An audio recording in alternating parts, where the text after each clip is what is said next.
আমাদের চ্যানেলের সাথে থাকতে হবে। আর ওই যে দেখতে পাচ্ছেন যে বিশাল একটা ঘুড়ির পাল যাচ্ছে, ওই ঘুড়ির পালটা আমি নিশ্চিত যে কোনো এক বাঙালি লোক ওটাকে বিক্রি করতেছে।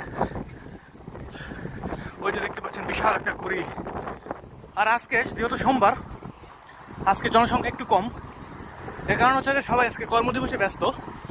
বেশিরভাগ মানুষ হয় শনি রবিবারে, বাট শনি রবিবার আমরা এখানে আসি না। এর কারণ হচ্ছে যে শনিবার রবিবার যত পরিবারের সবাই একটু ফ্রি সময় পায়, ওই সময়টা আমরা সবাই একসাথে দিন কাটাতে বেশি পছন্দ করি। এই যে দেখতে পাচ্ছেন বিশাল এক ঘুড়ির পাল যাচ্ছে, এই পালটাকে আমি নিশ্চিত কোনো এক বাঙালি ভাই বিক্রি করতেছে। হয়তো আপনি দেখতে পারবেন ওই যে বাঙালি লোকটা হাঁটাচলা করতেছে, ওই যে দেখতেই পাচ্ছেন। আমি জানি না কতটুকু দেখা যাচ্ছে, ওই যে দেখা যাচ্ছে ওইখানে। সো এটা হচ্ছে ইতালি সি বিচের